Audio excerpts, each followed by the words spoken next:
Coming up on this Tuesday edition of Newsline at Noon, on day 2 of the parliamentary audit, lawmakers cast a careful eye over the controversial Four Rivers restoration project and a proposal to scale back President Park's pension pledge.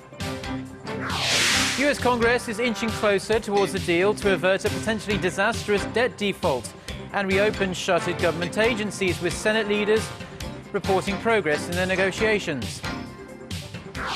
Plus, cautious about raising hopes for a breakthrough, the US and other world powers say they are ready to ease sanctions on Tehran should Iran show sincerity in curbing its nuclear activities. These stories and more on Newsline at Noon.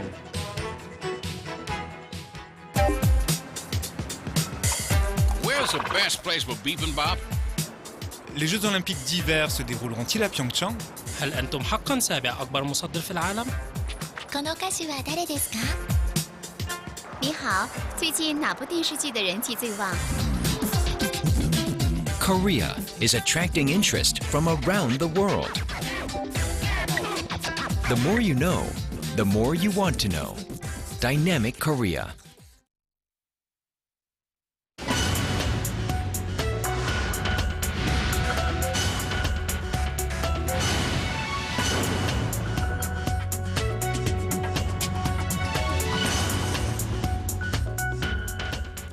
Thanks for joining us. You're watching Newsline at Noon. I'm Choi in Seoul. Very good to have you with us. I'm Mark Brew. And we kick things off at Korea's National Assembly, where it's the second day now of the parliamentary audit. 12 standing committees will make inquiries at government offices and the National Assembly on this Tuesday. Our Kim Young-gil takes us through the major highlights of the day.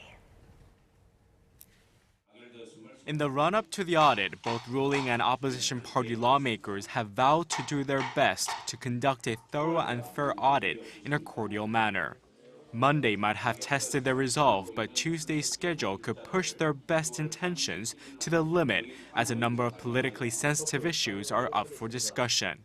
Lawmakers are probing the Board of Audit and Inspection amid suspicions their organization has been filing favorable audit reports for the controversial and hugely expensive Four Rivers restoration project, which was a pet project of former President Lee Myung-bak. To stamp out unfair business practices, the National Policy Committee will be grilling CEOs and executives from companies like Samsung Electronics, LG Group, Amore Pacific, and a number of others. Lawmakers want to find out whether the conglomerates have been giving favorable offers to their group's affiliates or dabbling in bid rigging. Lawmakers will also continue to quiz officials about the Park administration's promised pension program.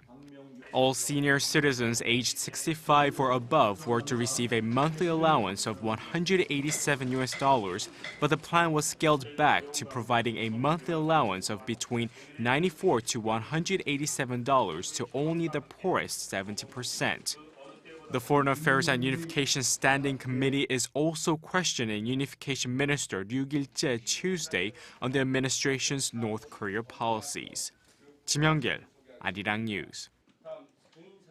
North Korea has asked the U.S. to leave its regime unharmed if it wants to ease tensions on the Korean peninsula.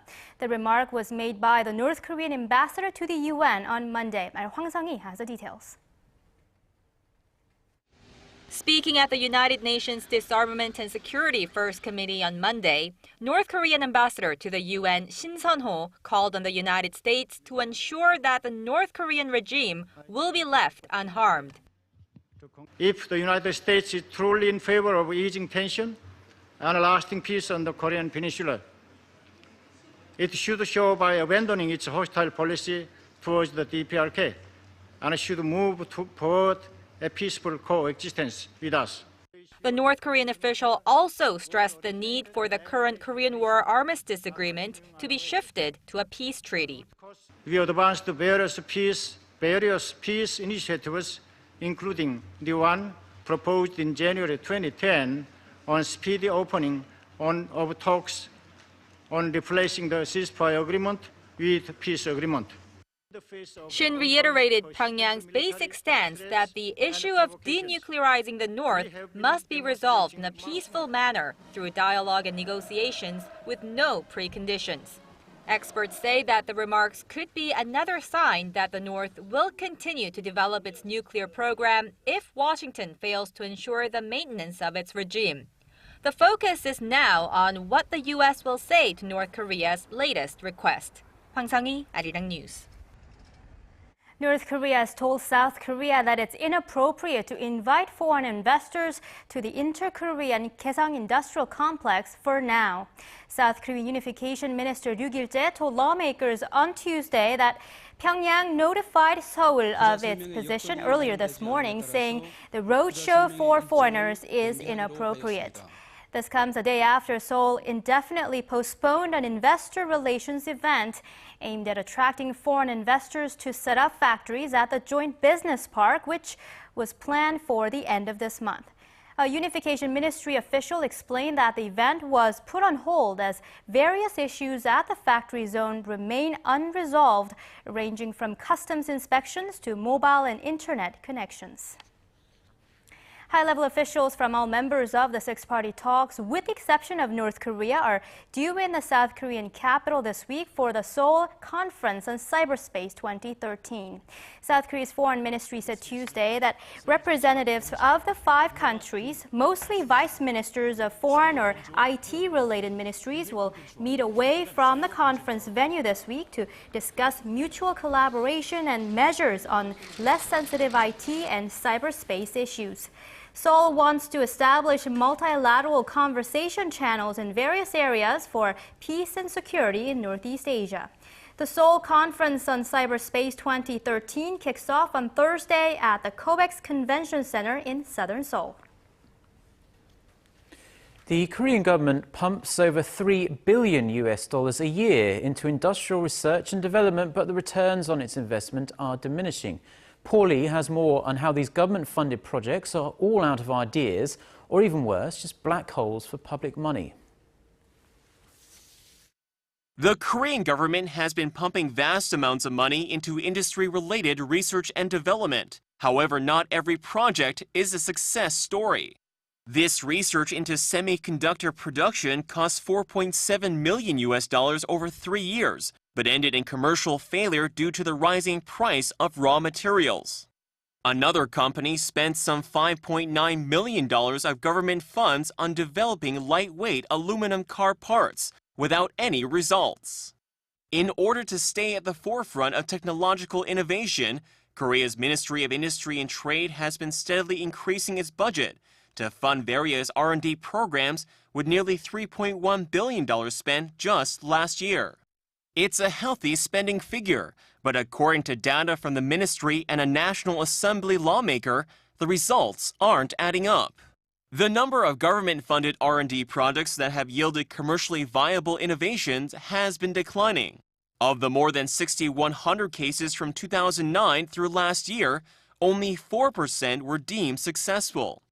Experts say one of the reasons for the rise in failing research projects involves severe mismanagement. Audits of failed R&D programs show a rising number were deemed as insincere failures, meaning that the project managers misused funds or conducted unethical business practices. Local politicians say the figures are a deep concern. This, of course, is a very poor performance report. On the technical skills side, we're in a situation where we're still lagging behind compared to other foreign companies. Results like these may even lead to a very serious situation. Korea's national R&D funding still remains further behind compared to other countries such as the US and Japan. Nonetheless, greater transparency and stricter funding regulations will be needed moving forward to ensure taxpayer money isn't being lost down the drain. Paul Yi, Arirang News. Now, China is the golden ticket for most Korean exporters. It's massive, right on Korea's doorstep, and continues to grow at a fabulous pace. But local firms have a really tough time getting their goods to market, finding themselves tied up in lengthy customs procedures and bureaucratic red tape. But things could be about to get a lot easier, as our Kim Min-ji explains. This container is being inspected at China's General Administration of Customs. For the cargo owner, the cost of inspection is a burden, but what's worse is the week-long wait they have to go through before their product can undergo the customs clearance procedure. The cargo owner must also complete a complicated set of advanced paperwork before shipping their goods. But certain products from Korea are allowed to pass through customs checkpoints without all of the hassle. Korean businesses can also take care of the advanced paperwork after the clearance procedure, saving time and making it more convenient. This is thanks to the authorized economic operator agreement signed by Korea and China at the bilateral summit in June. Under the agreement, products made by accredited operators are allowed to pass through customs checkpoints with fewer or no inspections. An authorized economic operator is a business that has been accredited for safety and has a demonstrated understanding of customs laws and procedures in both countries. AEO certified firms had the advantage of having to undergo fewer inspections when passing through customs checkpoints. Along with the Korea-China Free Trade Agreement, the AEO, which reduces the time spent on customs procedures, is expected to boost the trade volume between the two countries and facilitate the time-consuming customs process for Korean businesses that export to China. The FTA is a measure that deals with tax, while the AEO deals with customs clearance procedures. Having the AEO is akin to lifting a tax barrier. The Korea-China AEO is currently being implemented in a trial run and will officially go into effect in December, facilitating trade between Korea and the world's second largest economy. Kim Min-ji, Arirang News.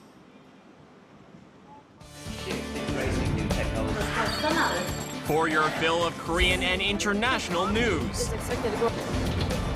Join Choi Yu-sun and Mark Broom every weekday at lunchtime. NEWSLINE at noon. Plenary session this Wednesday and vote on the government restructuring bills. Over in the U.S., Senate leaders are nearing a deal to avoid a default and to end the shutdown that has paralyzed the nation for the past 2 weeks. Leaders from both sides of the aisle said Monday that they were optimistic the government would reopen soon. Our Connie Lee reports. As the threat of a default looms in the United States, it looks like Senate leaders are finally closing in on a deal that could avert it at the 11th hour. I'm very optimistic that we will reach an agreement that's reasonable in nature this week. The leader of the Republican side also shared optimism that the partial government shutdown would end soon. Let me just echo the remarks of my good friend, the Majority Leader, and I share his optimism that we're going to get a result that will be acceptable to both sides. Under the temporary plan being discussed, a source familiar with the negotiations says a debt ceiling of $16.7 trillion would be raised to cover the nation's borrowing needs at least through mid-February of next year. That money would also fund government operations through mid-January, and the mass spending cuts that took effect last March would be kept in place. My hope is that a spirit of cooperation will move us forward. President Obama's hopes will need to be fulfilled at least by Thursday, October 17th, or the day the federal government is forecast to run out of borrowing capacity. A meeting at the White House could soon happen, as the original meeting time of Monday afternoon was delayed to give the leaders more time to work out a deal. And once a deal is reached, it will require the approval in the House of Representatives, where Republicans are continuing to fight to include measures that would undercut the president's health care law, something the Democrats are unwilling to sacrifice. Connie Lee, Arirang News.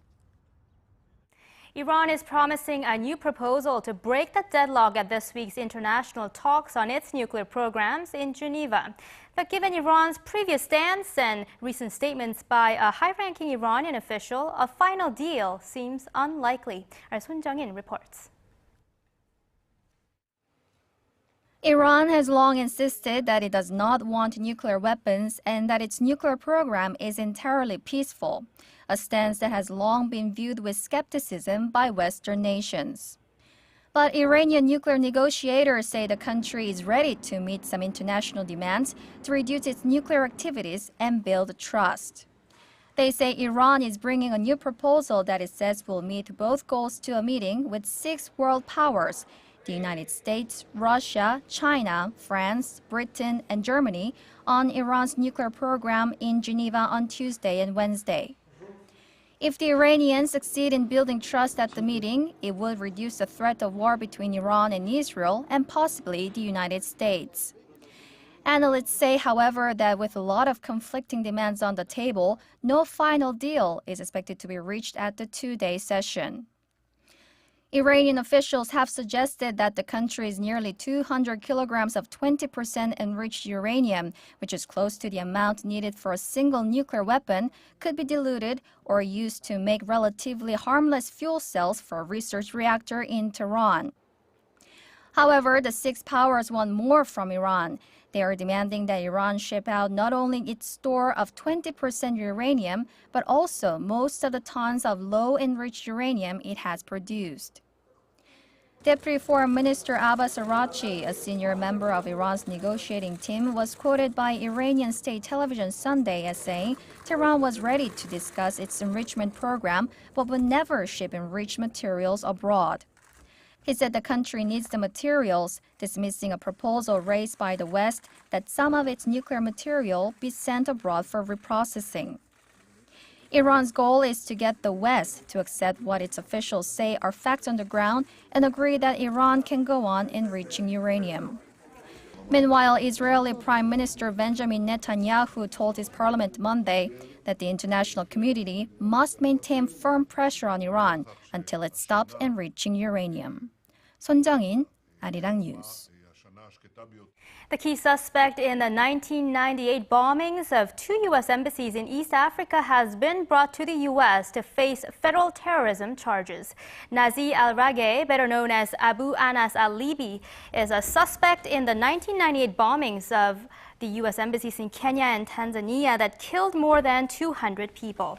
The Libyan was captured by a U.S. Army Delta Force squad on the streets of Tripoli on October 5th, and he was then taken to a Navy ship in the Mediterranean Sea for questioning by an elite U.S. interrogation team.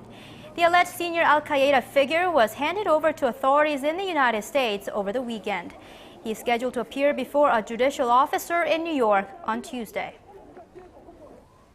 3 of the 6 Red Cross aid workers abducted by gunmen in northwest Syria on Sunday have been released, along with a Syrian Red Crescent volunteer. A spokesman for the International Committee of the Red Cross says the 4 seem to be in good health. They were freed near the Turkish border. It's not clear who carried out the kidnapping, but radical Islamist rebels are known to operate all over northern Syria.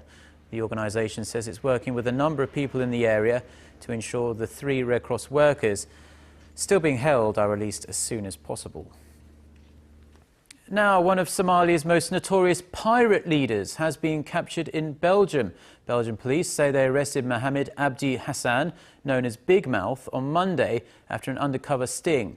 The UN has described Hassan as one of the most influential Somali pirates, with his crew netting a staggering $160 million in 2011 alone, most of it coming from ransom payments after hijacking operations. Police in Belgium say they worked for months trying to persuade Hassan to come to Europe to take part in a documentary film, only to arrest him when he arrived at the airport on Saturday. A team of international experts has started its week-long assessment of the clean-up process at Japan's crippled Fukushima nuclear plant. The 16-member group from the International Atomic Energy Agency will inspect the remediation of the radioactive contamination at the site and advise the Japanese government on ways to better manage the crisis.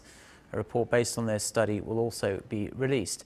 The first IAEA visit to Fukushima in 2 years comes as Tokyo continues to come under harsh international criticism for its sluggish response to the nuclear contamination. In July, plant operator TEPCO admitted highly radioactive water has been seeping into the Pacific Ocean since soon after the March 2011 quake and tsunami.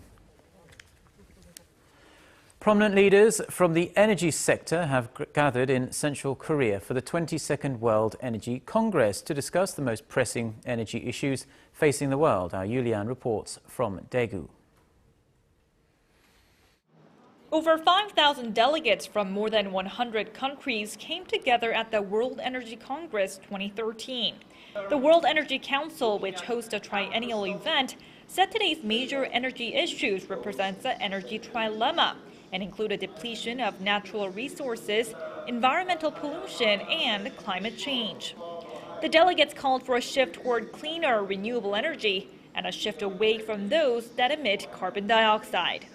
And one of the biggest issues is that coal and gas and fossil fuels will remain one of the most predominant energy fuels going forward. And whilst renewables have made a phenomenal increase in what they're doing, they're still only a small percentage of the wider energy mix. As a country with limited natural resources, Korea is heavily dependent on imports of fossil fuels and coal, which accounts for around 70% of Korea's total energy mix. But the host city of the WEC, Daegu, also known as Korea's green growth capital, represents hope. Daegu declared a solar city in 2004.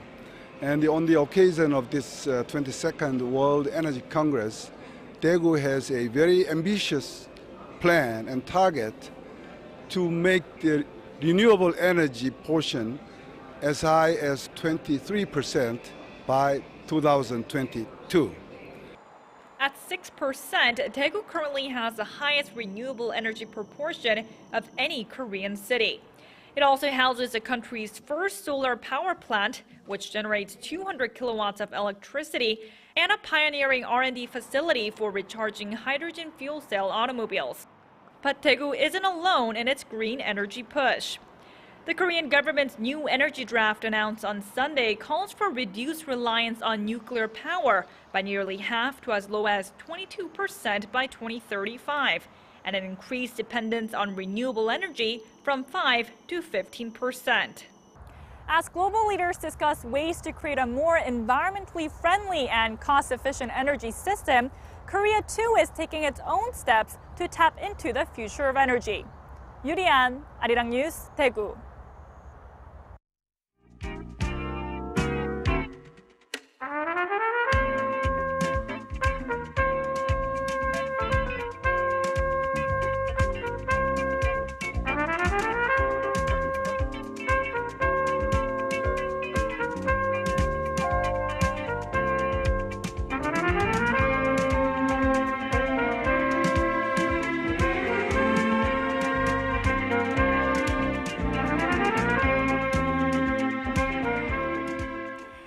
It's quite chilly and breezy out there today. Yeah. Let's get more details on the weather with our Lee Ji-yeon, who's standing by at the Weather Center. Hello there, Ji-yeon. Good afternoon, guys. As you said, Yusun, what a chilly day. And speaking of which, the rain is falling in the mountainous areas of Gangwon province, and that could turn into sleet or snow tonight.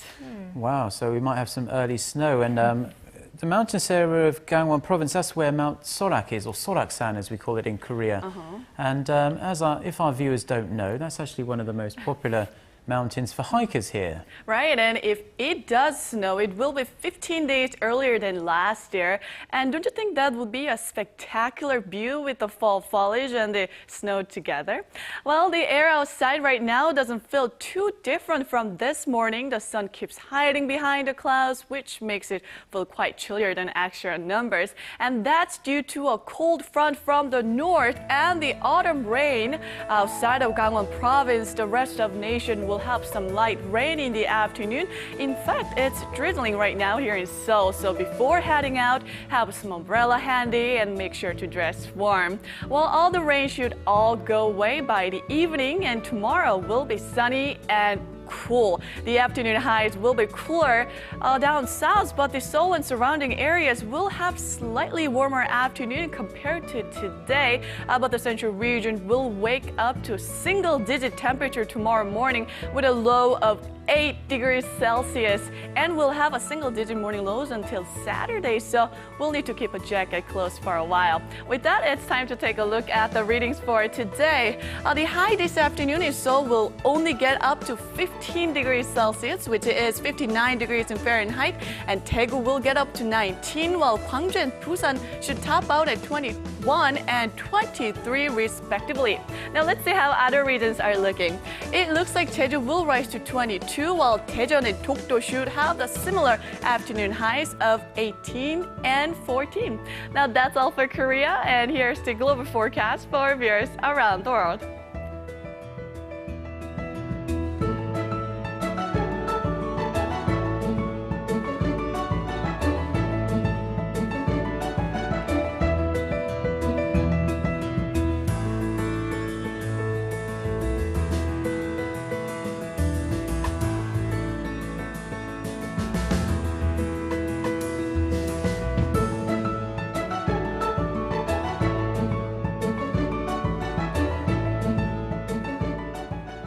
That's all for me today. Enjoy your lunch break and hope you have a wonderful rest of the day. Now back to Mark and Yusan in the studio.